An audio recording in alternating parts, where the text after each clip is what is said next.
मैं professor doctor Sudhanshu Trivedi जी के बारे में जितने अल्प और विस्तृत जो मैंने कलेक्ट किया उसके बारे में बोलना चाहता हूँ। Professor doctor Sudhanshu Trivedi hails from Lucknow. He is basically an engineer, PhD in mechanical engineering. He has served as a faculty, professor, visiting faculty, distinguished professor in several Indian universities. Now he is one of the most eminent thought leaders, political leaders, thinker and analyst. आप सब जानते हैं he is member of the Rajya Sabha and he is a member of the Parliamentary Standing Committee of Defence, External Affairs, Business Advisory Committee, Public Accounts Committee. He is nominated as a member of the Press Council of India. You see, it is a matter of pride for the entire audience to know that he is the youngest ever political advisor of the president of any national party in India, and when his age was merely 35. Lucknow की मिट्टी से जुड़े हुए हैं. He had been the youngest ever information advisor of the Chief Minister of Uttar Pradesh, which is the heart center of Indian politics. मैंने उनके academic qualification के बारे में बताया, PhD in mechanical engineering. He has almost covered, he has been a globe trotter. He has been invited for the last 30 years across different countries and different universities to speak about on Indian different issues, on more issues than one. More issues than one हमने छोटे समय में अंग्रेजी सीखा था, उनके बारे में होगा in more issues than at least a dozen. किसी भी बारे में बहुत, is a living library, is a living national library. 2014 के जनरल इलेक्शन में he was one of the 4 members of the very high level committee of BJP to look after the media and publicity. He is the national most important national spokes person of the BJP as on date. मैं प्रार्थना करूंगा, निवेदन करूंगा कि professor doctor Sudhanshu Trivedi ji आकर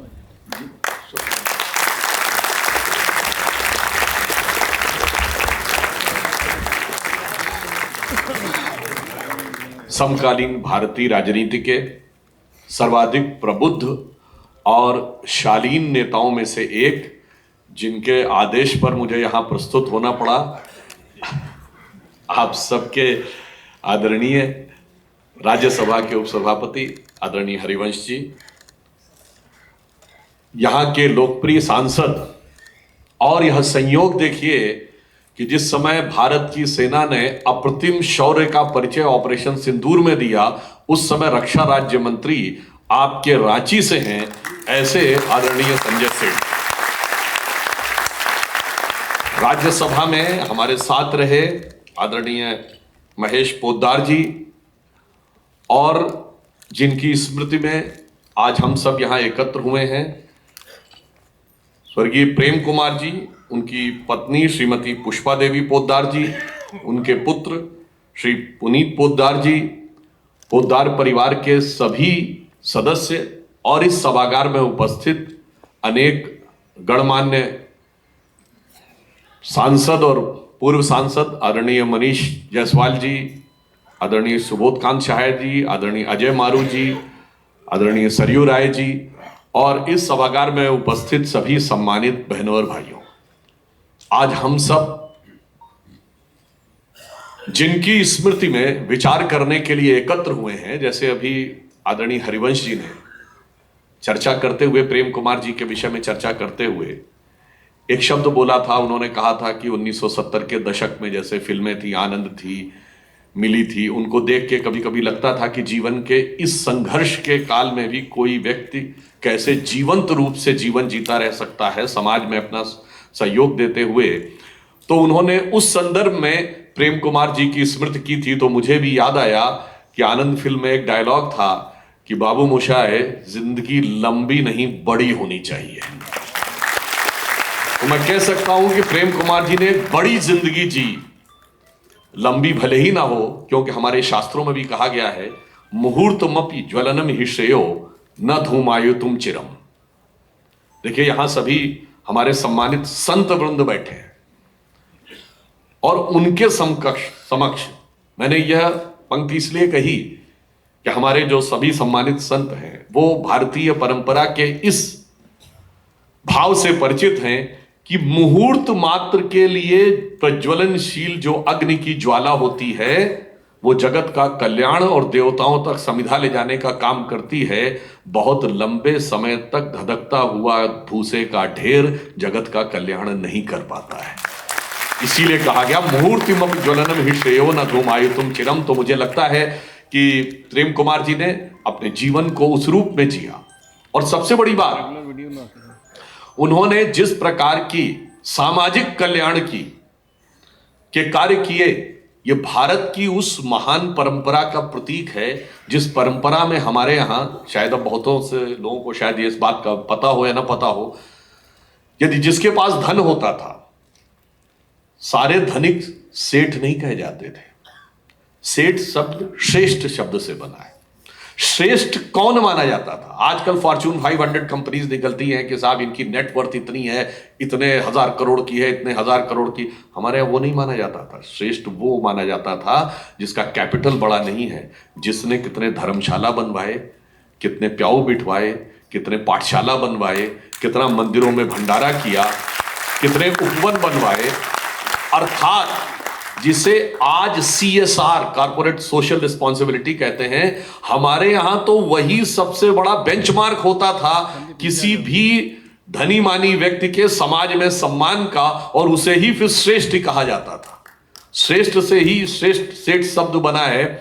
और इसकी परंपरा क्या थी? किसी लिए सिर्फ भारतीय परंपरा ऐसी है, यहां आपको मंदिरों में 365 दिन मुफ्त भंडारा दिखेगा, गुरुद्वारों में मुफ्त लंगर दिखेगा। विनम्रता के साथ कहूंगा, दुनिया के दूसरे देश, धर्म, संस्कृति, सभ्यताओं में किसी धर्म स्थल में फ्री का भोजन नहीं मिलता है। और इसलिए प्रेम कुमार जी ने उसी परंपरा को आज के इस आधुनिक युग में उस रूप में स्थापित किया जिसे एक दोहे में कहा गया है कि वृक्ष कबहू नहीं फल भकें, नदी न संचय नीर। कभी वृक्ष अपने फल स्वयं नहीं खाते, न नदी अपने पानी का स्वयं उपयोग करती है। वृक्ष कबहू नहीं फल भकें, नदी न संचय नीर, और परमारथ के कारण साधुन धरा शरीर। तो जो लोग साधु लोग होते हैं वो दूसरे के लिए ही वह कार्य करने के लिए सदैव तत्पर रहते हैं। मुझे लगता है कि प्रेम कुमार जी का जीवन सबको और समाज को भी इस बात की प्रेरणा देता है। और यह प्रेरणा भारतीय संस्कृति और भारतीय समाज को कहां तक प्रेरणा देती है? जैसे मैंने कहा ना, विदेशों में कहीं मुफ्त का भोजन नहीं मिलता, मगर दुनिया की बहुत बड़ी कंपनियों में से एक एप्पल, आईफोन जो लोग यूज करते होंगे, एप्पल कंपनी के फाउंडर स्टीव जॉब्स ने यह कहा कि उनकी जिंदगी में एक बार इतना बुरा दौर आया कि उनके पास इतने कम पैसे हो गए कि अगर वो किराए का कमरा लेंगे तो खाने के पैसे नहीं होंगे, और खाने के पैसे होंगे तो उन्हें सड़क पर रहना पड़ेगा। तब उन्होंने क्या तय किया? उन्होंने कहा कि मैंने एक कमरा लिया अमेरिका में, एक ऐसे स्थान पे जहां से कुछ ही दूर पर इस्कॉन का एक मंदिर था, जहां दिन में 2 बार मुफ्त का भोजन मिलता था। और मैंने कई महीनों तक उस मंदिर से मिलने वाले मुफ्त के भोजन के द्वारा अपना जीविका उपार्जन किया और दुनिया की सबसे हाईटेक कंपनीज में से एक तक पहुंचे। यह दर्शाता है कि भारतीय संस्कृति और परंपरा किस प्रकार की प्रेरणा देती है कि जिसके पास सामर्थ्य है, और फिर देखिए सामर्थ्य के साथ विनम्रता भी होनी चाहिए। कई बार क्या होता है दुनिया में, बाकी लोग, अब जैसे आज होता है ना, इतना डोनेशन फला को किया, बिल्कुल आपकी वो बैलेंस शीट में दिख रहा है, और बैलेंस शीट में दिखता है तो कहीं ना कहीं आपको थोड़ा सा अहमन्यता का भाव भी आ जाता है। देखिए मैंने ये किया, मैंने वो किया। हमारे यहाँ प्राचीन काल में जो परंपरा थी वो क्या थी? मंदिर में जाकर हुंडी में दान कर दिया, किसी को नहीं पता कितना दिया है। इवन आप ये भी समझिए, दान और दक्षिणा में ये भी अंतर होता था कि दान प्रकट होता था, दक्षिणा गुप्त रूप से दी जाती थी। मगर उसके मन में लेकर कोई ऐसा भाव ना आए, तो इसके लिए एक बहुत मतलब प्रसिद्ध घटनाक्रम है कि अब्दुल रहीम खान खाना, जो अकबर के सेनापति भी थे मगर बहुत विद्वान व्यक्ति थे, हिंदी संस्कृत के बहुत बड़े ज्ञाता थे, और वो बड़े दानी प्रवृत्ति के भी थे। तो जाड़े के दिन में वो गरीब लोगों को कंबल बांट रहे थे। तो जब वो व्यक्ति उनके पास आता था और वो कंबल उसको देने लगते थे और वो उनको नमस्कार करता था, तो वो अपनी नजरें झुका लेते थे। तो महाकवि गंग उनके पास पहुंचे तो उन्होंने छंद में उनसे प्रश्न किया कि सीखी कहां नवाब जू, ऐसी देनी देन, ज्यों ज्यों ये कर उठत हैं त्यों त्यों नीचे नैन। तो आप नजरें झुका क्यों ले रहे हैं? तो रहीम ने जवाब दिया, यह भारतीय संस्कृति का मूल आधार है। देनहार कोई और है और भेजत है दिन रैन, लोग भरम मोपे करें ताते नीचे नैन। और मुझे लगता है इसी प्रकार से संपूर्ण अहम मान्यता को छोड़कर प्रेम कुमार जी ने अपने जीवन का यापन किया। आज यह भी एक सुखद संयोग है कि हम झारखंड की इस पावन धरती के ऊपर हैं, जो जनजातीय गौरव के प्रतीक भगवान बिरसा मुंडा की पवित्र भूमि है। और आज जब हम परिवार की बात करते हैं तो किसी भी समाज का परिवार बगैर वनवासी जनजातीय समुदाय के पूर्ण नहीं हो सकता। यह सिर्फ एक छोटी बात नहीं है, हमारी परंपरा में है। सिर्फ हमारी भारतीय संस्कृति और हिंदू धर्म संस्कृति ऐसी है जहां धर्म ग्रंथ और भगवान तीनों में वन का स्थान है। यदि हम वेदों से प्रारंभ करें तो वेदों के 4 अंग हैं, 4 प्रकार के ग्रंथ हैं। संहिता ग्रंथ, ब्राह्मण ग्रंथ, अरण्यक ग्रंथ और उपनिषद ग्रंथ। अरण्यक यानी जो वन में रहकर ज्ञान प्राप्त हो। सभी ऋषि मुनि वन में रहते थे। इसीलिए हमारे 2 बड़े महाकाव्य रामायण, उसमें जो 7 कांड है उसमें एक अरण्य कांड भी है। महाभारत में वन पर्व भी है। भगवान राम राजा राम होके महान नहीं हुए, वनवासी राम हुए, तब उनके अंदर वो भगवान के प्रतीक हुए। और भगवान राम का नाम अगर एक वनवासी है, वनवासी राम है, तो भगवान कृष्ण सिर्फ गिरधारी नहीं वनवारी भी हैं। तो इसलिए भारत में जो वनवासी समुदाय है, जो जनजातीय समुदाय है, उसके मन में जो आज भ्रम लेकर पैदा करने का प्रयास करते हैं, मैं विनम्रता और चैलेंज से पूछता हूं, दुनिया की कोई धर्म संस्कृति बताइए जहां वन को, वनवासियों को और ईश्वर के प्रतिनिधियों ने अपने नाम में वन से जुड़े विशेषण धारण किए हों। वो सिर्फ हमारे यहां है। और इसीलिए यह भी एक संयोग देखिए कि भारत के इतिहास में एक पृथक जनजातीय कल्याण मंत्रालय अटल बिहारी वाजपेयी जी की सरकार में बना और जनजातीय गौरव दिवस भगवान बिरसा मुंडा की जयंती पर नरेंद्र मोदी जी की सरकार में हुआ। यह भी दर्शाता है कि हम उस परंपरा को अपने राजनीतिक और प्रशासनिक में भी किस प्रकार से अंगीकार करने का प्रयास कर रहे हैं। अब यहां पर मैं यह भी कहना चाहूंगा कि आज का जो अवसर है ये अपने आप में एक और अलग है, जिस कालखंड में हम लोग आके खड़े हैं। देखिए कितना अद्भुत कालखंड है कि भारत चौथी बड़ी अर्थव्यवस्था बन गया है,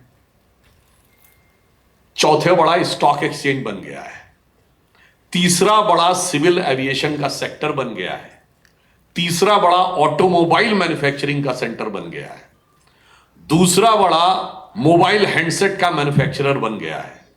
और वो भारत जिसके बारे में कहा जाता था कि ये तो लोग कम पढ़े लिखे हैं, ये टेक सेवी नहीं है, ये नई टेक्निक को अडॉप्ट नहीं कर पाएंगे, डिजिटल ट्रांजैक्शन जैसी चीजें भारतीय कैसे कर पाएंगे। हमारे देश के एक वित्त मंत्री थे, उनके संसद के पटल पे दिया गया बयान है कि Indians are less tech savvy, how they can adopt the digital transaction. मगर आप देखिए प्रधानमंत्री जी को विश्वास था भारत की क्षमता पर। आज भारत डिजिटल ट्रांजैक्शन में दुनिया का नंबर 1 कंट्री है। और वो नंबर 1 कंट्री नहीं है, हम दुनिया का 48% डिजिटल ट्रांजैक्शन को कंट्रीब्यूट करते हैं, जो अमेरिका चाइना दोनों का मिला दीजिए तो उससे ज्यादा है। और इतना ही नहीं, अभी मात्र 1 हफ्ता पहले भारत का जो डिजिटल प्लेटफॉर्म है पेमेंट का, यूपीआई यूनिफाइड पेमेंट इंटरफेस, ये वीजा को पीछे छोड़कर एक दिन में सबसे ज्यादा ट्रांजैक्शन करने वाला दुनिया का डिजिटल पेमेंट प्लेटफॉर्म बन गया है। और आप एक और बात देखिए, भारत कैसे उभर रहा है। आप सबको याद हो, अगर आपने न्यूज में देखा होगा, तो जापान के प्रधानमंत्री आए थे और दिल्ली की खान मार्केट में जाकर उन्होंने डिजिटल पेमेंट किया और उसके बाद उन्होंने कहा कि मुझे अब इस बात की स्टडी करनी पड़ेगी कि भारत ने इतने कम समय में इतना बड़ा डिजिटल ट्रांसफॉर्मेशन कैसे कर लिया। और फिर इतना ही नहीं हुआ है, एक जमाना था हम लोग जापान से सीखते थे, एक जमाना था हम ऑक्सफोर्ड में जाकर सीखते थे। आज स्थिति है कि ऑक्सफोर्ड ने पिछले साल दिसंबर 2024 में बाकायदा एक पेपर पब्लिश किया है to study the digital transformation of India. यानी यह दर्शाता है कि भारत अब किस स्वरूप में आगे बढ़ रहा है। और इसीलिए प्रधानमंत्री जी ने यह कहा है कि हम अमृत काल में, ये जो 25 वर्ष का समय, भारत के 75 वर्ष पूर्ण होने से लेकर शताब्दी तक, इसमें हमारा लक्ष्य है विकसित राष्ट्र बनना। पर विकसित राष्ट्र बनेंगे कैसे और विकसित राष्ट्र बन के हासिल क्या करेंगे, यह समझने की आवश्यकता है। विकसित राष्ट्र का पैमाना क्या है? GDP growth rate. परंतु उसके आगे क्या?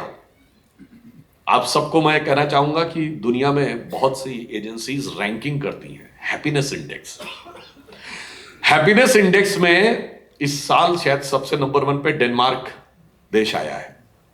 मगर आपको पता है, लोग भूल जाते हैं एक दूसरी रैंकिंग भी होती है एंटी डिप्रेशन ड्रग्स की कंजम्पशन में। डेनमार्क 10वें या 11वें नंबर पे है। और मजेदार बात देखिए, आइसलैंड एक कंट्री है जो हैप्पीनेस इंडेक्स में नंबर 3 पे है और एंटी डिप्रेशन ड्रग्स के कंजम्पशन में नंबर 1 पे है। मेरे भाई, ये कौन सी हैप्पीनेस है जो आपको एंटी डिप्रेशन ड्रग्स में सबसे ऊपर लेके जाती है? ये जानते हैं कौन सी है? ये वो है जो सिर्फ एक ही चीज पे ध्यान देती है कि रुपया, पैसा, बैंक बैलेंस, मोटर, गाड़ी, सब कुछ तो होता है, पर एंटी डिप्रेशन ड्रग क्यों लेनी पड़ती है? वो जो पुरानी फिल्म का डायलॉग है ना, तुम्हारे पास क्या है? रुपया है, गाड़ी है, बंगला है, मोटर है, फलाना है, ढिमाका है, मां नहीं है, परिवार नहीं होता है। तो अमेरिका डेवलप्ड कंट्री है, सबसे स्ट्रांग डेवलप्ड कंट्री है। क्यों भाई जाके गोली चला रहे हो स्कूलों में, कॉलेजों में? आज स्कूल कॉलेजों में बच्चों को ट्रेनिंग दी जाती है, अगर लगा अचानक फायरिंग शुरू हो जाए तो बचना कैसे? जिसके पास सब कुछ है वो क्यों फायरिंग कर रहा है? यह सोचने की जरूरत है। हम यदि विकसित राष्ट्र बनेंगे तो भारत और भारतीयता के मूल्यों के साथ बनेंगे। भारत और भारतीयता का मूल्य कहां से शुरू होता है? वहां से शुरू होता है कि हमारे यहां समाज की मूल इकाई व्यक्ति नहीं है, समाज की मूल इकाई परिवार है। और उस कारण से आप एक छोटा सा उदाहरण देखिए कि जहां केवल इंडिविजुअलिस्टिक सोसाइटी है और हमारे यहां जहां परिवार की सोसाइटी है, दुनिया के बड़े बड़े देशों में क्रांतियां हो गई, मगर भारत दुनिया का एकमात्र बड़ा देश है जिसमें क्रांति नहीं हुई, सशस्त्र, खूनी, हिंसक संघर्ष नहीं हुआ। उसमें एक बहुत बड़ा कारण परिवार था। क्यों? किसी के पास अगर वो नहीं है, मान लीजिए नौकरी नहीं है, मेरी कोई कमाई नहीं है, नहीं कमा रहा हूं तो मेरे बाप तो कमा रहे हैं, मेरा भाई तो कमा रहा है, तो दाल रोटी तो मिल रही है। जिन देशों में परिवार की संस्था मजबूत नहीं है, वहां फ्रस्ट्रेशन पहले पॉइंट से शुरू हो जाता है और फिर वो वहां तक भी जाता है कि कहीं फ्री का भोजन भी नहीं मिल रहा है। हमारे यहां यदि कोई व्यक्ति जीवन जीता था, कोई अपने लिए नहीं जीता था, मां बाप बच्चों के लिए जीते थे, बच्चे मां बाप के लिए जीते थे, बड़े और छोटे भाई बहन एक दूसरे के लिए जीते थे। तमाम आपको ऐसे उदाहरण मिलेंगे जिनमें बड़े भाई या बहनों ने जीवन भर शादी इसलिए नहीं की कि मां बाप समाप्त हो गए थे, कैसे मेरे छोटे भाई बहनों का रखरखाव होगा, कैसे उनका भरण पोषण होगा। लता मंगेशकर जी उसका एक उदाहरण है। ऐसे तमाम उदाहरण हमारे पास भरे हुए हैं। क्यों? हमारे यहां कहा गया यदि आपको सेक्रीफाइस करना है तो किसके लिए कहा करना है? जो महाभारत में एक श्लोक है, त्यजेत एकम कुलस्यार्थे। Individual has to sacrifice its rights for family. फिर गांव का हित आएगा तो ग्रामार्थे कुलम त्यजेत। Then the family should be ready to sacrifice for the interest of the village. Then village should be ready to sacrifice for the interest of the society. Then if you want to attain God, you should be ready to sacrifice the entire world. आत्मार्थे पृथ्वीम त्यजेत। ये जो एक मूल विचार था, इसने भारत को कहां तक पहुंचाया और भारत को कैसे पहुंचाया, इसको हमें थोड़ा समझने की जरूरत है।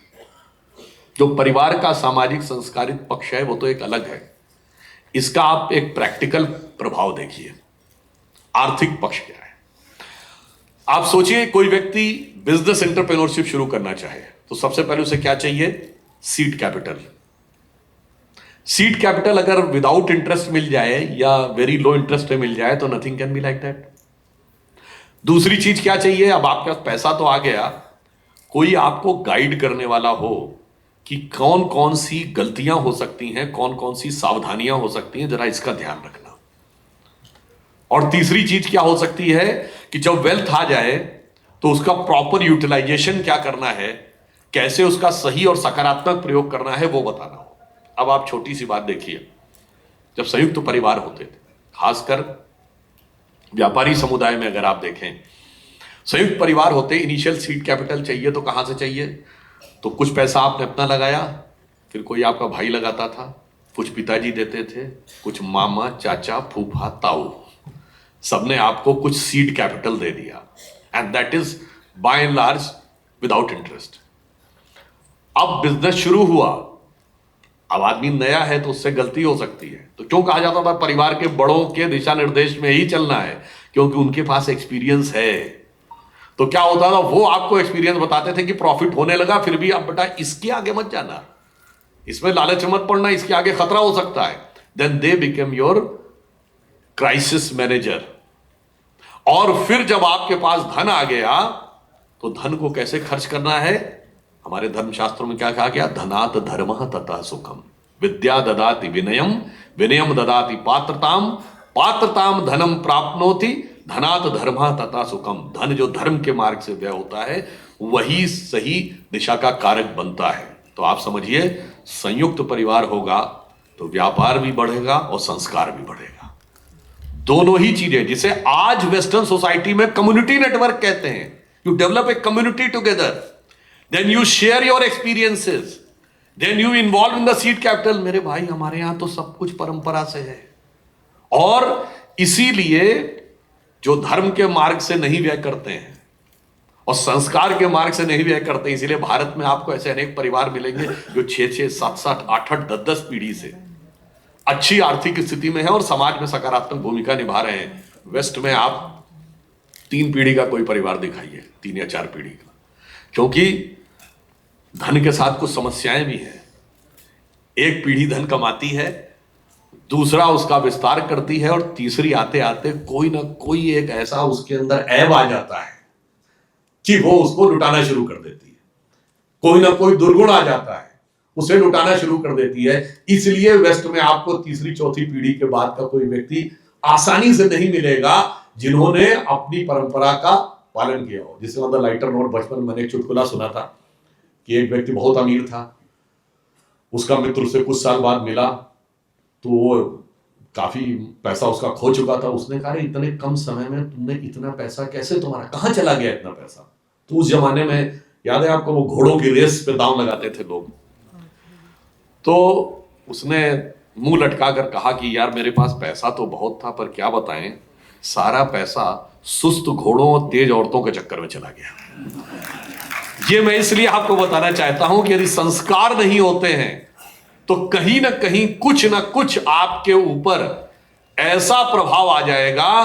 क्योंकि ये भी समझिए, धन माया है, इसीलिए कहा गया धनात् धर्मः तथा सुखम। माया को जब तक आप लक्ष्मी देवी मानकर आराधना के भाव से अर्जित और व्यय करते रहेंगे, तब तक वह आपके परिवार का और पीढ़ियों का संरक्षण करती रहेगी। जिस दिन आपने उसको धन के रूप में देखना शुरू कर दिया, पदार्थ के रूप में देखना शुरू कर दिया, उस दिन आपका पतन स्वतः होना प्रारंभ हो जाता है। इसलिए आज हमें बहुत ध्यान रखने की जरूरत है कि परिवार क्या है, और परिवार का जो एक और इकोनॉमिक एस्पेक्ट, जैसे मैंने ये बताया, अब मैं आपको दूसरा इकोनॉमिक एस्पेक्ट बताता हूं। भारतीय लोग विदेश में जाते हैं और बहुत कम समय में बहुत अच्छे अपने को बिजनेस में, नौकरी में स्टैब्लिश कर लेते हैं। उसमें उनकी मेहनत, उनकी लगन, उनकी योग्यता, उनकी प्रतिभा तो है ही, उसके साथ एक और कारण है। वो क्या है? सेविंग की टेंडेंसी। मैं एक छोटा सा उदाहरण बताऊं। यदि मान लीजिए कोई भारतीय अमेरिका में गया और एक बेसिक जॉब उसने कोई मतलब होटल में वेटर से लेके या सेल्समैन का शुरू किया, और मैं भी $3,000 कमा रहा, $100 पर डे, तो जो भारतीय होगा उसकी माइंडसेट ये होगा कि $2200-2300 में खर्चा चलाओ, $600-700 बचाओ। और जो उसका अमेरिकन काउंटर पार्ट होगा वो $3000 कमा रहा होगा तो क्रेडिट कार्ड से $3200-3300 खर्च कर रहा होगा। तो क्या होगा, एक साल के बाद ये $600-700 बचाएगा तो लगभग $1,00,000, $10,000 इसके पास होंगे। 10 साल के बाद $1,00,000 होंगे, मतलब अगर ये मानिए उसके बाकी खर्चे चल रहे होंगे तो इंटरेस्ट से पैसा बढ़ भी रहा होगा, और 20 साल के अंदर वो मिलियनर होगा। और उसका अमेरिकन काउंटर पार्ट 20 साल के बाद भी अपनी नौकरी का 10% एक्स्ट्रा क्रेडिट कार्ड से खर्च करके डिस्कोथेक और पब में झूम रहा होगा। फिर वो कहेगा देखो इंडियन आगे निकल गया। अब आपसे मैं पूछता हूं कि सेविंग के लिए मोटिवेट कौन करता है? The motivation for saving is family. If there is no family, there is no motivation for saving. आपने भारत में देखा होगा ऐसे लोग कि 85-86 साल के बुजुर्ग महिला या पुरुष को आपने अपने मकान के पीछे आम का पेड़ लगाते देखा होगा। भाई आम का पेड़ जब तक बड़ा होगा तब तक तो वो जीवित होंगे या नहीं इसकी कोई गारंटी नहीं है। वो कहते हैं मेरे काम नहीं आएगा, मेरे नाती पोतों के काम आएगा। ये माइंडसेट फैमिली से आके जुड़ता है। सिर्फ भारत में ये कहावतें हैं कि इतना कमा के रख जाना भाई 7 पुश्तों तक जरूरत पड़ेगी। वहां 7 पुश्तों छोड़ो, वहां तो बेटा बेटी से कोई लेना देना नहीं है। Half father half mother, half sister half brother. आपको पता ना हाफ सिस्टर हाफ ब्रदर क्या है? कि मतलब मां तो आपकी मां है, मगर जो आपके बाप हैं वो मां के पति हैं, आपके पिता नहीं है, तो ही इज हाफ फादर।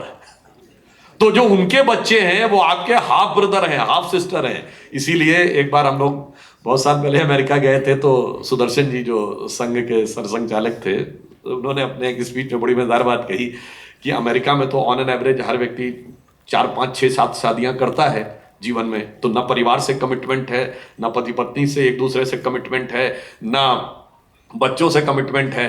तो कहा वहां पर तो ये भी स्थिति उत्पन्न हो जाती है कि अगर बच्चे आपस में लड़ रहे हो तो पति पत्नी एक दूसरे से कहते हैं मेरे बच्चे और तुम्हारे बच्चे हमारे बच्चों से लड़ रहे हैं, क्योंकि मेरा बच्चा भी अलग है, तुम्हारा बच्चा भी अलग है और हमारा बच्चा भी अलग है। अब आप सोचिए इस चीज से इकोनॉमी पे क्या असर पड़ता है। आज भारत में दो पर पर्सन पर फैमिली 4.5 पर्सन पर फैमिली है, अमेरिका में 2.5 है। अब आप आइए, भारत में आज से 50 साल पहले करीब 5.5 पर्सन पर फैमिली थे, ये 1 पॉइंट कम हुआ। अमेरिका में 3.5 था, उससे 2.5 पे आए। 2.5% पर फैमिली कम होने से क्या हुआ, वहां 8 मिलियन नए हाउसेस की जरूरत पड़ी। तो इकोनॉमी के ऊपर आप इंपैक्ट देखिए, ग्रोथ के साथ साथ इकोनॉमी पे इंपैक्ट सोचिए। अगर भारत 4.5 से 2.5% पर फैमिली पे आ जाए तो लगभग 16 करोड़ नए मकान भारत में चाहिए होंगे। आर्थिक पक्ष तो छोड़िए, इसका एनवायरमेंट पर इंपैक्ट सोचिए। और मैं भी सामाजिक पक्ष की बात नहीं कर रहा, मैं तो एकदम हार्डकोर इकोनॉमिक ट्रुथ की बात कर रहा हूं। फिर आज आप सोचिए, अब आप कहेंगे कि उतना ही व्यक्ति को एक अलग टीवी चाहिए, अलग फ्रिज चाहिए, अलग कार चाहिए। इन सब का जो कंबाइंड इफेक्ट एनवायरमेंट के ऊपर होगा, जरा उस पर विचार करना चाहिए। और वो जो अकेलापन आएगा वो तो एक अलग बात, छोड़ दीजिए, वो तो एक अलग पक्ष है। जो लोग ये कहते हैं कि मैं बहुत इंडिपेंडेंट हूं, मैं बहुत डेवलपमेंट का आकांक्षी हूं, आज के इन बच्चों को क्या सिखाया जाता है? अगर तुम्हारे बड़ा भाई बड़ी बहन तो छोड़ दीजिए, अगर माँ बाप ने भी कुछ बोल दिया तो तुरंत उनका self Prestige, ego and esteem जागृत हो जाना चाहिए। एस्टीम जागृत है, ऐसे कैसे मैं अपने माँ बाप की मानूंगा, मेरी कोई सेल्फ आइडेंटिटी नहीं है, मेरी कोई सेल्फ डिग्निटी नहीं है। उसी बच्चे को पढ़ाया जाता है कि बेटा जब तुम प्रोफेशन में जाना तो there are 2 rules of profession. Number 1, boss is always right. Number 2, if there is any confusion refer to rule number 1। यानी तुम्हारा बॉस अगर डांट रहा हो तो भी दुम हिलाते रहना, पलट के जवाब नहीं देना। जिससे कॉन्ट्रैक्ट मिलना है वो बुरी तरीके से फटकार रहा हो तो भी दुम हिलाते रहना, पलट के जवाब नहीं देना। मगर सारा का सारा भाव कहां आना, घर के अंदर आके सारा का सारा ईगो और स्टीम अपनी दिखाना। एक दौर था जब माँ बाप तो छोड़िए, अगर बड़े भाई बड़ी बहन ने कुछ बोल दिया तो पलट के जवाब नहीं देना। और अगर बॉस ने बोल दिया तो आदमी कहता था मान सम्मान की कीमत पर नौकरी नहीं करता हूं, ये रहा इस्तीफा। आज सब कुछ उलट गया और वो उल्टा तो कहां तक पहुंचा। आज बच्चे और बच्चियों दोनों को जो जिस प्रकार की बातें समझा दी गई कि तुम्हें इंडिपेंडेंट हो, तुम सबको निर्णय लेना है, जब संसार में कुछ भी इंडिपेंडेंट नहीं है, everything is related to each other. और फिर क्या हुआ, फिर स्थिति क्या बनती है आज, पहले तो जाके अपनी मर्जी से जो मन आए वो कर लीजिए, फिर उसके बाद आजकल के बच्चे कहते हैं ना कि साहब वो इश्क मोहब्बत हो गया तो परिवार वालों को सुनने की क्या जरूरत है। तो मैं ये भी बताना चाहता हूं, बच्चों को ध्यान रखना चाहिए, वो जो पुराना गीत था ना, आंखों से जो उतरी है दिल में, क्या बात है उस अफसाने की, मगर आज आंखों से उतरते उतरते कब सीमेंट से बने हुए ड्रम के अंदर पहुंच जाओगे पता नहीं लगेगा। बहुत अच्छी तरीके से ध्यान रखना चाहिए। आज की युवा पीढ़ी को जो समझाने ऑब्लिक भड़काने का प्रयास किया जाता है, उसको झूठ परोसा जा रहा है। जिसको प्यार मोहब्बत कहा जा रहा है, कोई प्रेम नहीं है, यह सिर्फ भौतिक आकर्षण है और कुछ नहीं है। क्योंकि अगर ये प्रेम है तो उस प्रेम में, जो मैं पहले भी बोल चुका हूं, ब्रेकअप नहीं हो सकता। जो ब्रेकअप हो जाए वो प्रेम नहीं हो सकता। प्रेम वो होता है जिसमें सांसें ब्रेक हो जाए, पर ब्रेकअप नहीं हो सकता। हमारे यहां तो यह संबंध 7 जन्म का माना जाता है। इसलिए जो लोग ये भ्रम फैलाने का प्रयास करते हैं, वो जानते क्या होता है, जब वो एक्चुअल में वो जब लव नहीं सिर्फ अट्रैक्शन होता है, तो अट्रैक्शन में there can always be a possibility of repulsion, then repulsion moves to frustration and frustration leads to destruction. तो जिसे एक वो पुराना शेर है कि माना मुझे अपना हाल बयां करना नहीं आता, पर तुझे भी तो उसे एहसास करना नहीं आता। वो दिन गए जब मोहब्बत हुआ करती थी जान की बाजी, अब कोई बिछड़ जाए तो कोई मर नहीं जाता। और अब मर नहीं जाता तो अलग छोड़िए, अब तो मार के काट के पीस पीस करके सूटकेस में भर देता है। इसीलिए आज बहुत सावधान रहने की जरूरत है। जैसे रामायण में यह संकेत है कि रावण जब सीता माता का हरण करने आया था तो राक्षसी वेश नहीं, साधु का छलावरण लेके आया था। आज बहुत से रावण घूम रहे हैं इसी प्रकार का साधु का वेश रखे हुए, उसको समझने की आवश्यकता है। तो मैं ये कहना चाहूंगा कि आप अपने घर की बेटियों को समझाइए कि बिटिया इस संसार में संभल के चलियो जाए, ना जाने किस रूप में कब रावण मिल जाए। हर एक व्यक्ति को फेस वैल्यू पे यकीन मत करिए, और बेटों को भी समझाइए, तुम अपने को ज्यादा स्मार्ट मत समझो कि हम ज्यादा इमोशनल नहीं हैं तो हो जाएगा। आजकल बेटे भी बहुत जगहों में फंस रहे हैं, तो बेटे को भी समझाइए, बिटवा इस संसार में संभल के चलियो जाए, ना जाने किस मोड़ पे कब सूर्पणखा मिल जाए। तो बेटों और बेटियों दोनों को हमारी जिम्मेदारी है कि हम उन्हें समझा कर रखें। अब आप कहेंगे साहब ये तो आपने प्रॉब्लम बता दी, डायग्नोसिस कर दी, अब इसकी सलूशन क्या है? तो सलूशन है, रामायण में भगवान राम के लिए क्या कहा गया है, प्रातः काल उठ के रघुनाथा, मात पिता गुरु नावहि माथा। तो सीक्वेंस समझ लो, बच्चों को बताना चाहिए, बेटा हो या बेटी, भाई प्रॉब्लम आए सबसे पहले मां को बताओ, फिर पिता को बताओ नेक्स्ट स्टेज पे, फिर गुरु, जो भी आपके टीचर हो, गुरु हो, उनको मानते हो, then take a final decision. Don't get carried away by just an attraction और इंपल्स ऑफ द इमोशन। इसके लिए यह बहुत आवश्यकता है। और यह आता कहां से? अब आप ये कहेंगे कि साहब ये तो इसका सोशल इंपैक्ट है, इसका पॉलिटिकल इंपैक्ट क्या होता है? अब मैं आपको इसका पॉलिटिकल इंपैक्ट बताता हूं, परिवार का पॉलिटिकल इंपैक्ट क्या है। देखिए 1945 में जब सेकेंड वर्ल्ड वॉर खत्म हुआ और ज्यूज का होलोकॉस्ट हुआ, तो बहुत भारी मात्रा में यह विषय उठा कि मनुष्य के मूलभूत मानवीय अधिकार क्या है, ह्यूमन राइट्स।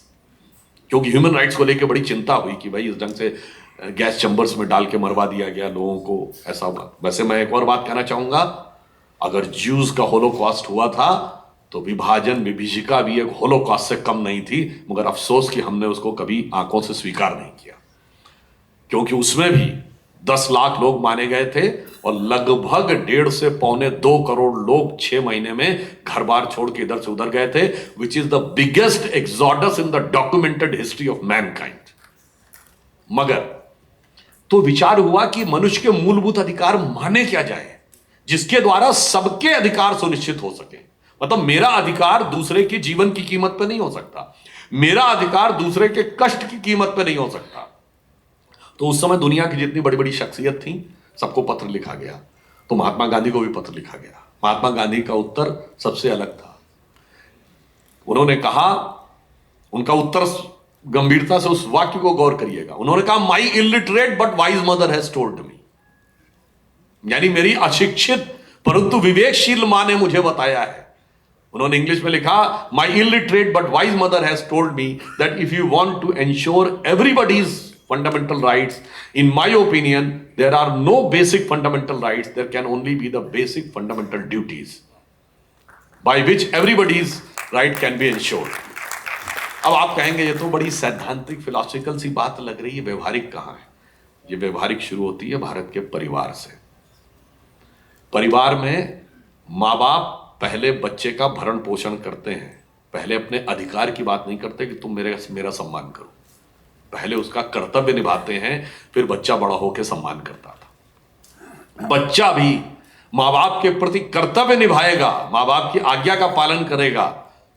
वो पहले ये नहीं कहेगा पहले मेरे को स्नेह दो तब मैं तुम्हारे उसका पालन करूंगा, तो वो पहले उनकी आज्ञा को मानेगा तब उसे स्नेह प्राप्त होगा। अब आप सोचिए कि इतनी गहरी बात महात्मा गांधी जी की अशिक्षित मां को इतना बड़ा विवेक कहां से मिला? वो विवेक मिलता है रामायण की कथा से।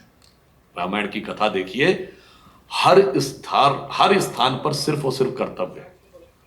पिता का पुत्र के प्रति कर्तव्य, भाई का भाई के लिए कर्तव्य, पति का पत्नी के लिए कर्तव्य, राजा का प्रजा के लिए कर्तव्य, प्रजा का राज्य के लिए कर्तव्य। और एक ही जगह अधिकार की बात आती है जब कैकेयी कहती है कि मुझे वो अधिकार चाहिए जो आपने मुझे वचन के रूप में दिया था, और सारी समस्याएं वहां से शुरू हो जाती हैं। तो हमारा परिवार वो इकाई है जो दिखाता है कि सबके राइट्स इंश्योर करने हैं, तो पहले अपने अपनी ड्यूटीज का पालन करो, राइट्स खुद इंश्योर हो जाएंगे। और इसीलिए हमारा वही जो मॉडल था वो आगे जाकर सोसाइटी के ऊपर एक्सट्रेपोलेट होता है।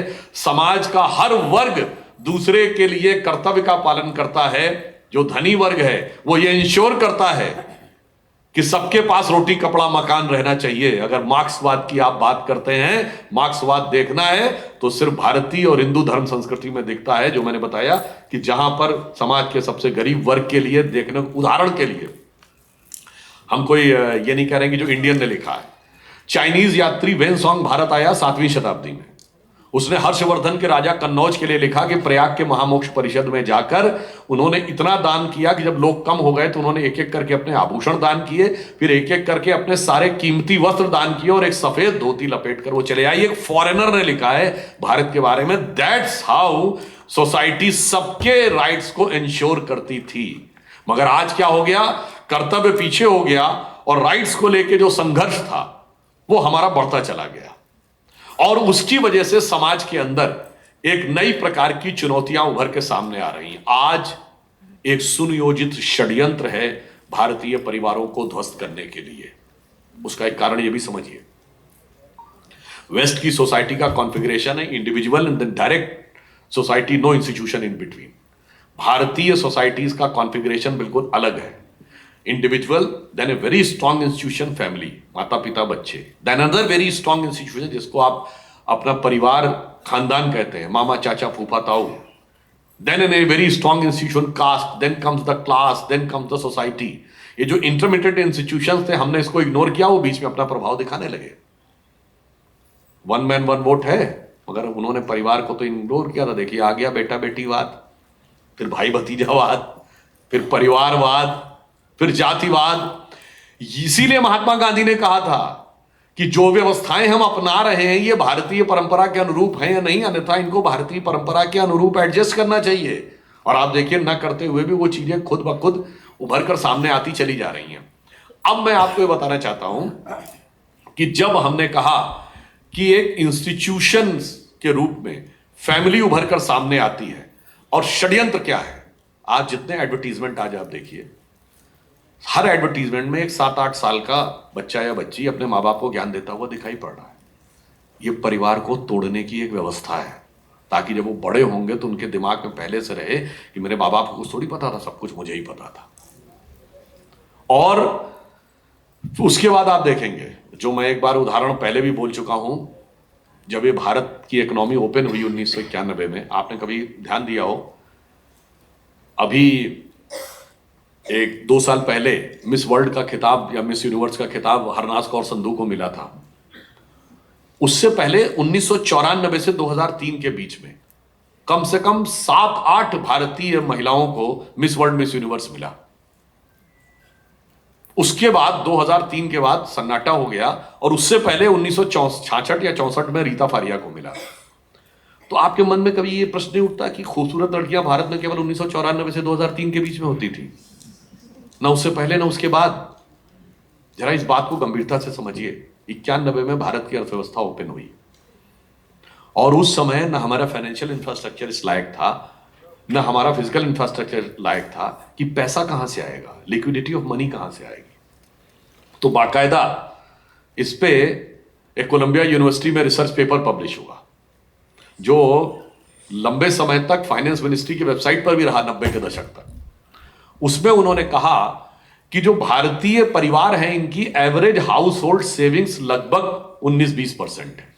यानी औसतन एक भारतीय परिवार अपनी इनकम का 20% बचाता है। जो गरीब है वो 5-10% बचा पाता है, जो अमीर है वो 30-40% बचाता है, तो बीच आता है 20%। अब उन्होंने कहा कि अगर इस 20% में से 10% हम ले आए मार्केट में, उसको स्पेंडिंग में कन्वर्ट कर दें, तो वो इनिशियल लिक्विडिटी मार्केट में आ जाएगी। अब अगला रिसर्च हुआ कि भाई लाएं तो कैसे लाएं, तो सेविंग के लिए सबसे ज्यादा मोटिवेट कौन करता है? कहा गया परिवार की महिला। वो कहती बचा के रखो, बुरे वक्त में काम आएगा। तो क्या करो, उस समय की लड़कियां यानी जो भविष्य की महिला बनने वाली हैं, उनके मन में स्पेंडिंग, ग्लोबलाइजेशन और मार्केटिंग फोर्सेस के लिए एक अट्रैक्शन पैदा कर दो, ताकि वो स्पेंडिंग बेस इकोनॉमी की तरफ जाएं, सेविंग बेस की तरफ कम हो जाएं। और आप देखिए, इसमें उन्होंने कुछ हद तक सक्सेस भी हासिल की। पिछले 1-2 दशकों में भारत में सेविंग्स कम और स्पेंडिंग ज्यादा होनी शुरू हो गई। जैसे ही मेरा प्रोजेक्ट पूरा हो गया, आप झोरा झंडा उठाओ, किसी दूसरे देश की तरफ जाए देखते हैं। मैं इसके द्वारा जिन लोगों ने उसमें अपने खिताब हासिल किए, उनके प्रति असम्मान नहीं व्यक्त कर रहा हूं, ना मैं उनकी प्रतिभा के बारे में कोई टिप्पणी कर रहा हूं, पर एक फूड फॉर थॉट सबको दे रहा हूं कि सब कुछ 94 में शुरू होकर 2003 में खत्म कैसे हो गया। इससे आपको समझना चाहिए कि यह सब कुछ चल रहा है, यह किस लिए चल रहा है। एक और उदाहरण समझिए, ये पानी की एक बोतल आती है, 10 रुपए की आती है, छोटी सी बोतल, ठीक, पानी जैसी चीज 10 रुपए की बोतल आती है, मगर यूट्यूब फ्री है, फेसबुक फ्री है, इंस्टाग्राम फ्री है, ट्विटर फ्री है, सिर्फ इंटरनेट का पैसा देना है। ऐसा क्यों भाई? वो फ्री में क्यों दे रहे हैं आपको? और वो भी उस सभ्यता की तरफ से जिसके बारे में ये कहावत है, there can never be a free lunch, if there is a free lunch there has to be poison in it. तो क्यों फ्री में दे रहे हैं? वो फ्री में इसलिए दे रहे हैं कि आपके दिमाग को कैप्चर करना है, ताकि फिर जो वो आपको बेचना चाहेंगे, 10 रुपए की चीज 100 रुपए में बेचना चाहेंगे, आप उसे खरीदेंगे। वो आपके दिमागों को इस ढंग से कैप्चर कर रहे हैं कि आज की युवा पीढ़ी जो कहती है कि हम हर बात में बहुत लॉजिकल है, हमें हर बात का तर्क चाहिए। श्रावण का महीना चल रहा है, शिवलिंग के ऊपर जल क्यों चढ़ाया जाता, मुझे इसका भी लॉजिक चाहिए। हमारे शिवलिंग के ऊपर दूध क्यों चढ़ाया जाता, मुझे इसका भी लॉजिक चाहिए। वो कभी नहीं पूछती कि मुझसे कहा गया कि अगर फटी हुई जीन्स पहन लो तो मैं फट से पहन लेता हूं या पहन लेती हूं, मुझे इसका लॉजिक पूछना ही नहीं है। This is captivity of mind. ये बेचा जा रहा है आपको, इसलिए हमें भली भांति समझना होगा कि जो परिवार के ऊपर आघात है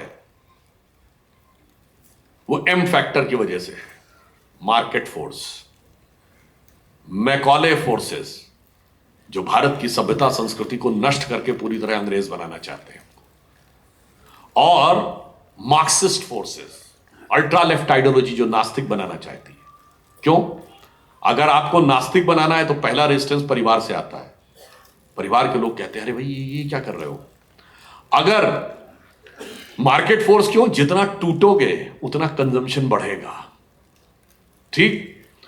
और मैकॉले फोर्सेस क्या, पूरे भारत में हिंदू धर्म संस्कृति को नष्ट करना, अगर इरेडिकेशन ऑफ सनातन धर्म या डिसमेंटलिंग ग्लोबल हिंदुत्व टारगेट है तो उसका भी पहला रेजिस्टेंस परिवार से आता है। तो एम फैक्टर, मैकॉले, मार्क्स और मार्केट, और वैसे कोई चौथा एम भी जो आप लोग सोच रहे होंगे तो आपकी बुद्धिमत्ता पे मुझे पूर्ण विश्वास है, क्योंकि वो भी जो कुछ करना चाहता है तो पहला रेजिस्टेंस परिवार से ही आता है। इसलिए योजनाबद्ध तरीके से भारतीय परिवारों के अंदर इस प्रकार के बीज बोए जा रहे हैं जो कि आपको ले जाकर एक बड़े डिस्ट्रक्शन की तरफ ले जाएंगे। परंतु यदि भारत को विकसित राष्ट्र बनना है, अपनी क्षमता और अपनी खोज के अनुसार बनना है, अपनी सोच के अनुसार बनना है, तो हमें इस परिवार की संस्था का संरक्षण रखना होगा। अन्यथा ये बड़ी से बड़ी अर्थव्यवस्था को कहां पहुंचा सकती। मैं दो उदाहरण देना चाहता हूं, इसको आप ऐसे समझ सकते हैं, ये देश की सिक्योरिटी और इकोनॉमी को के लिए भी कितनी बड़ी चुनौती है। देश कितना भी विकसित हो जाए, अगर आगे जनसंख्या ही नहीं होगी तो क्या होगा। पहले शुरुआत होती परिवार से अलग हो, फिर मैं सेल्फ और इंडिपेंडेंट हूं, फिर वहां से बढ़ते हुए शादी हो तो एक आध बच्चा हो, एक बच्चा नहीं तो शादी ना हो, लिविंग रिलेशनशिप हो। और जो देश इसमें फंस गए उनका उदाहरण देखिए। आपको पता है कि 2.2 चाइल्ड पर कपल चाहिए टू सस्टेन द पॉपुलेशन। दुनिया में दो देश ऐसे हैं आज की डेट में, दोनों विकसित देश हैं, उसका मैं उदाहरण दे रहा हूं। अगर उन्होंने अपने अंदर आमूलचूल परिवर्तन नहीं किया तो as per an estimate around 2100 उनकी पॉपुलेशन जीरो हो जाएगी। वो कौन है? दुनिया में सबसे हाईएस्ट पर कैपिटा इनकम किस देश की है? सिंगापुर।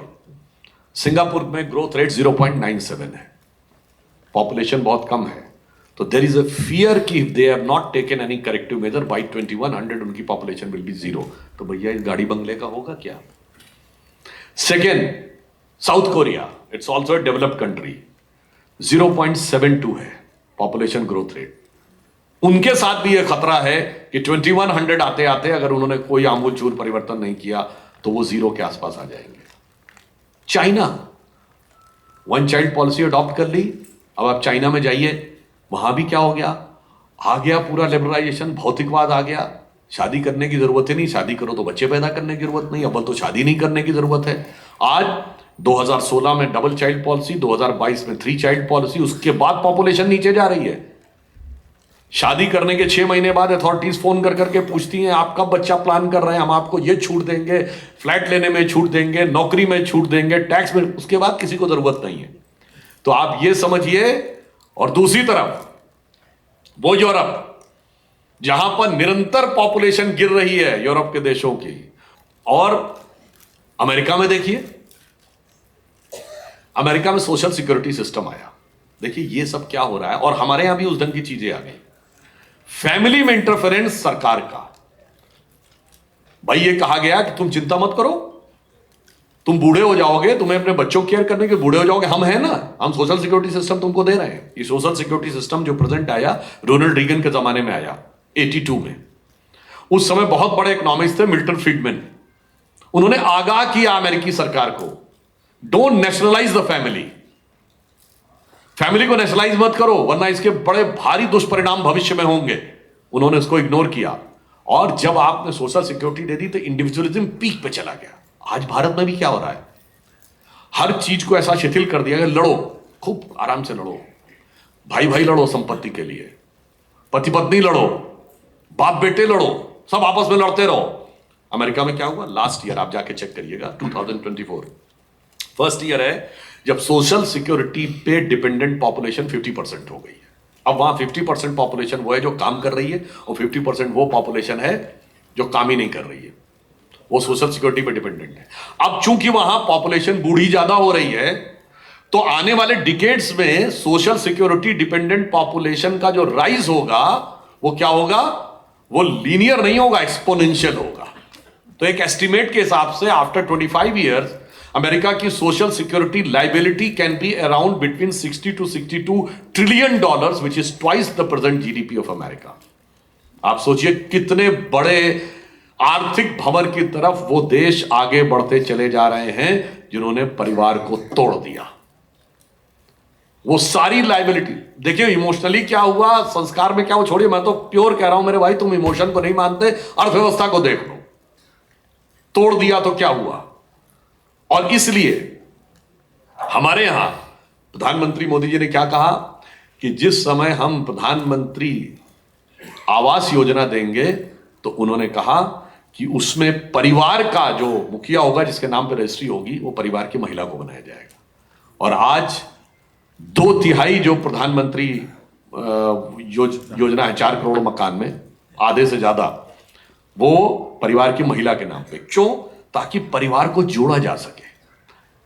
जिन कंट्रीज में परिवार को नहीं जोड़ा जा रहा है वो आर्थिक दृष्टि से एक बहुत बड़े चैलेंज की तरफ आगे बढ़ रहे हैं, और सिक्योरिटी की दृष्टि से एक बहुत बड़े चैलेंज की तरफ आगे बढ़ रहे हैं। दूसरा आप चैलेंज समझिए जो सिक्योरिटी के चैलेंज आता है। चाइना ने सिंगल चाइल्ड पॉलिसी अडॉप्ट की 78 से, तो मोस्ट ऑफ द लोग जो 45 साल से कम उम्र के हैं, they are the single child of their parent. Single child of the parent, they are the pampered child. वो मरना नहीं चाहते, और वो हो गए भोगवादी। जो भोगवादी हो जाता है वो कभी जिंदगी नहीं मरना चाहता। वो कहता है खाओ पियो मौज करो यार, कहां मरने के बाद किसने देखा है। कोई अच्छा माने या बुरा माने, जीवन आहुति करने की प्रेरणा धर्म ही देता है। कोई इसको निगेटिवली भी यूज करते हैं, कुछ पॉजिटिवली भी यूज करते हैं। तो अब क्या होता है, अमेरिका में क्या हुआ था, वियतनाम वॉर के दौरान कॉफिन जा रहे थे तो वहां की सरकार के खिलाफ वातावरण बन गया। आज चाइना के सामने समस्या है, गलवान में हमारे 20 सैनिक बलिदान हुए, हमने सबकी सूची जारी की, ससम्मान सबके शव उनके गांवों तक पहुंचे। उन्होंने मृतक तो छोड़िए, एक घायल की भी सूची नहीं जारी की, जबकि हैंड टू हैंड फाइट हुई थी, गोली नहीं चली थी। कोई कल्पना कर सकता है कि हाथापाई की लड़ाई में एक तरफ से 20 लोग मारे जाएं, दूसरी तरफ कोई घायल तक ना हो? डर है, क्योंकि वहां पर जब व्यक्ति जाएगा, उसका कॉफिन जाता है तो कहते हैं जिंदगी खत्म हो गई। क्यों? अब तो नास्तिक है ना, अब वो चाइना बुद्धिस्ट चाइना थोड़ी है, अब तो नास्तिक चाइना है। इसलिए घबराहट है, इसलिए रुपया पैसा सारी चीजें लेने के बाद भी सिक्योरिटी खतरे में है। मगर संजय सेठ जी ने एक बहुत अच्छी बात कही, वृद्धाश्रम की बात। मगर समाज के हर वर्ग से आपको कुछ सीखना भी चाहिए। मैं एक बात कहूंगा, वृद्धाश्रम की बीमारी बढ़ती जा रही है, मगर कुछ बातें किसी समाज की सराहनीय होती हैं। मुस्लिम समाज के कितने लोगों को आपने वृद्धाश्रम में देखा है? अब मैं दूसरी बात कहता हूं, भाई भाई की लड़ाई प्रॉपर्टी को लेकर होती है, मुकदमे जाते हैं कोर्ट में। मुस्लिम समाज के कितने मुकदमे आपने देखे हैं कोर्ट में? वहां नहीं लड़ाई होती क्या? नहीं होती होगी क्या? क्यों नहीं जा रहे हैं कोर्ट में? अब आइए, पति पत्नी का यहां झगड़ा होता है, खूब देखे हैं कोर्ट में, फैमिली कोर्ट भी बनी है। मुस्लिम समाज के कितने लोगों को देखा है कोर्ट में? नहीं देखा है। वहां परिवार की संस्था मजबूत है, उन्होंने अपने परिवार की संस्था को मजबूत रखा है। जो निर्णय होगा परिवार के अंदर ही होगा।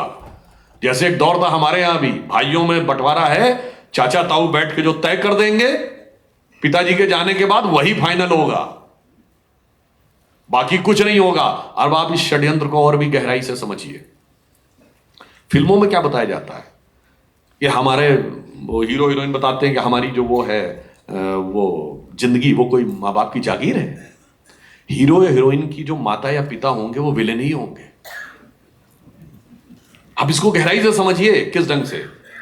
और आप ये समझिए कि साड़ी पहने हुए, बिंदी लगाए हुए, मंगलसूत्र पहने हुए जो महिला होगी वो दुष्ट सास या षड्यंत्रकारी भाभी होगी।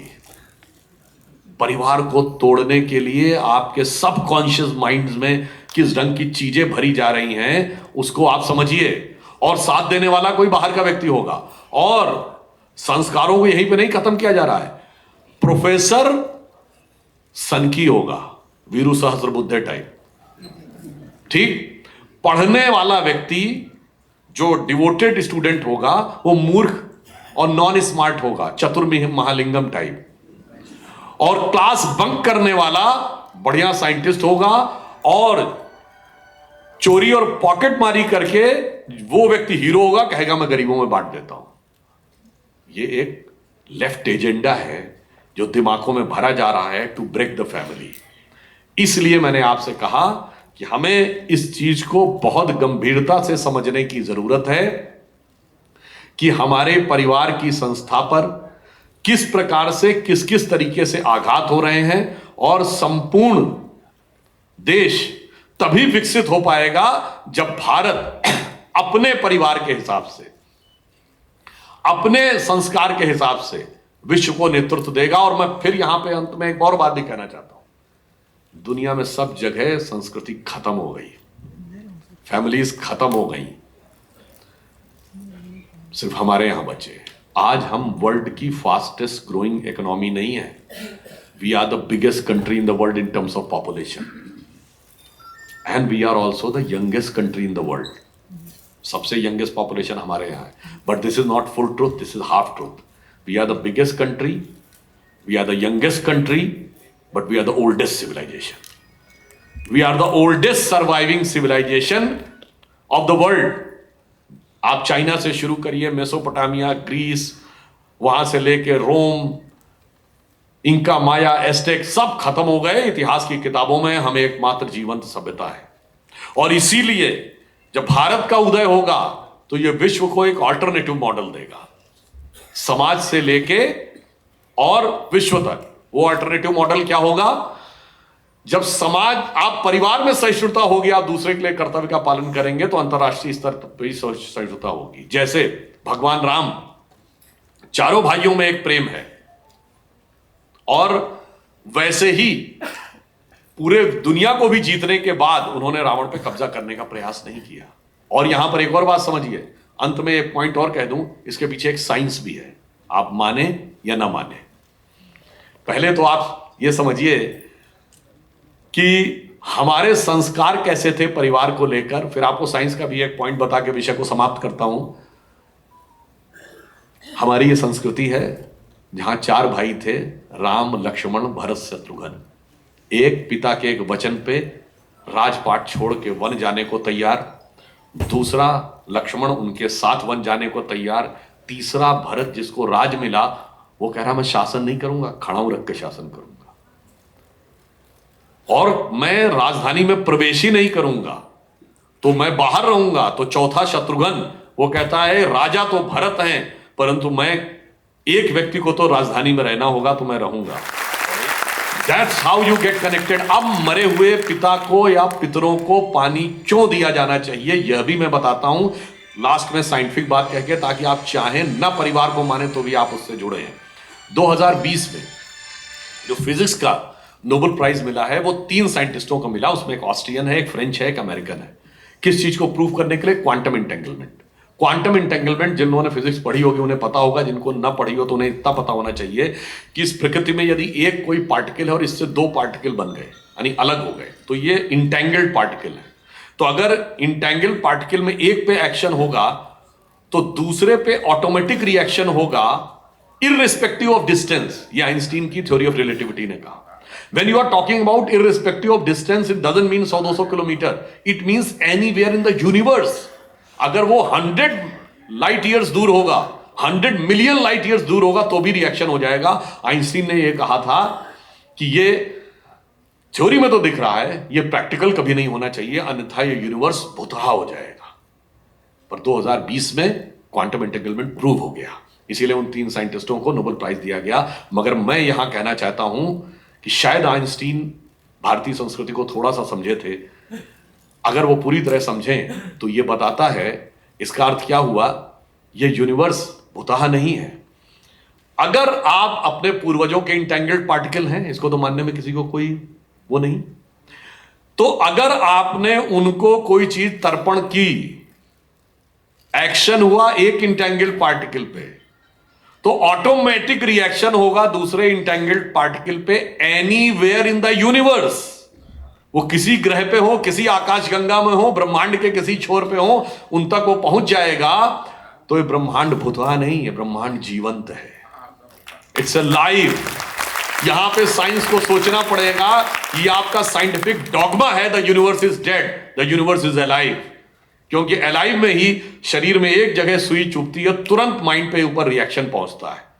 तो इसलिए हम माने या ना माने, जो लोग अपने माता पिता भाई बहन सबके आप इंटेंगल्ड पार्टिकल हैं, एक्शन एक पे होगा, रिएक्शन ऑटोमेटिकली दूसरे पे होगा। एक बार की घटना है, मेरे हाथ में एक बार चोट लग गई, मैं इंजीनियरिंग का छात्र था। अब इसको कोई माने ना माने, मजाक उड़ाना हो, जो भी करना हो, वो एक अलग बात है। तो जैसे होता है कि भाई चोट लगी तो दिखाने के लिए गए, आदमी ये भी दिखाता ना, किसी पंडित को दिखाया, ज्योतिषी को दिखाया, तो उन्होंने जानते क्या कहा कि ये फला वाला रत्न कौन पहने? मैं नहीं, मेरा भाई पहने। तो पूछा भी, मतलब माता जी ने, ये नहीं भाई पहने, क्योंकि भाई और बहनों के भी ग्रहों का प्रभाव पड़ता है, पिता और माता के भी उसका प्रभाव पड़ता है। तो ये एक कॉस्मिक वेब है जिसमें हम सब लोग जुड़े हुए हैं। अब आज की डेट में तो लास्ट में कहूं तो भाई आप जाते हैं दिखाने डॉक्टर को, तो डॉक्टर क्या कहता है? जैसे ही आपने कहा शुगर है, फट से कहता फैमिली हिस्ट्री तो नहीं है। आप कहते हैं हार्ट का प्रॉब्लम है, फैमिली हिस्ट्री तो नहीं है। और वो फैमिली हिस्ट्री कैसे आ रही है? अब तो कहा जा रहा है एम्ब्लिकल कॉर्ड बच्चे की बचा के रखो, क्योंकि वो एनालिसिस, उसका डीएनए एनालिसिस से बताएगा कि इस बच्चे को फ्यूचर में क्या प्रॉब्लम हो सकती है, बच्चे के माँ बाप से क्या प्रॉब्लम हो सकती है। तो आप चाहो या ना चाहो, अपने पूर्वजों का डीएनए अंदर लेके चल रहे हो। वो डीएनए इंटेंगल्ड पार्टिकल है, जितना लड़ना हो लड़ लो, मगर वो इंपैक्ट आपके ऊपर पड़ेगा ही पड़ेगा। एक्शन होगा तो रिएक्शन आपके ऊपर होगा ही होगा। इसलिए हम ये कह सकते हैं कि हमारा धर्म संस्कृति जहां से प्रारंभ किया था, वैदिक ज्ञान सब हमें यह बता रहा है कि अर्थव्यवस्था देखनी है, देश को विकसित राष्ट्र बनाना है, जो प्रधानमंत्री जी ने कहा, तो परिवार बचाना है। राष्ट्र की सुरक्षा बचानी है तो परिवार बचाना है। यूरोप की तरह बर्बादी के कगार पे नहीं पहुंचना है तो परिवार बचाना है। और अगर फ्यूचर में अपनी स्वास्थ्य और बीमारियों को देखना है, डीएनए को अपना देखना है, तो परिवार बचाना है। तो जब आप इन सारी चीजों को देखेंगे, और इसीलिए अंत में मैं आपसे कहूं, कहते हैं ना पूजा होती तो क्या कहा जाता है? कुल देवताभ्यो नमः। आप अपना नाम बताइए, ये नहीं कहा जाता जात बताइए, गोत्र बताइए, कुल देवता कौन है ये बताइए, क्योंकि कुल देवता आपके उस कॉस्मिक वाइब्रेशन के हिस्से हैं जिसमें आप over a period of generations चलते चले आ रहे हैं, चलते चले आ रहे हैं।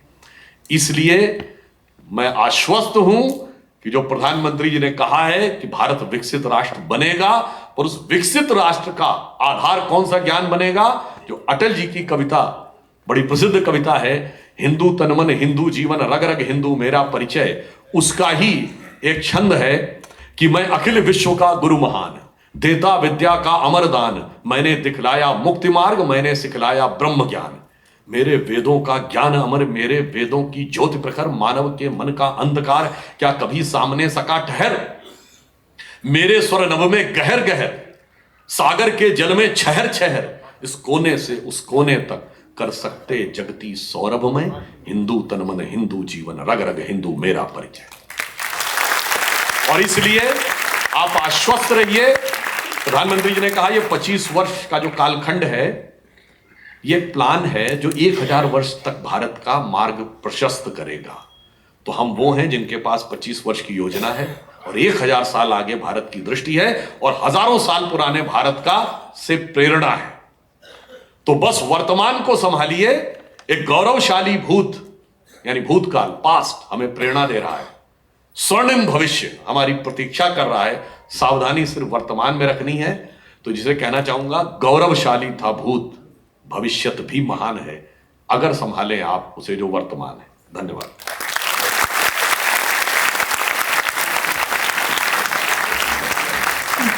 एक बार खड़े होकर जोरदार तालियां बजा दीजिए। आज हम सब अभिभूत हैं उनके इस उद्बोधन से, और इसके लिए हम विशेष तौर पर माननीय राज्यसभा के उपसभापति श्री हरिवंश जी को धन्यवाद देंगे कि आज ये उद्बोधन आप सब के समक्ष प्रस्तुत उन्होंने करवाया है।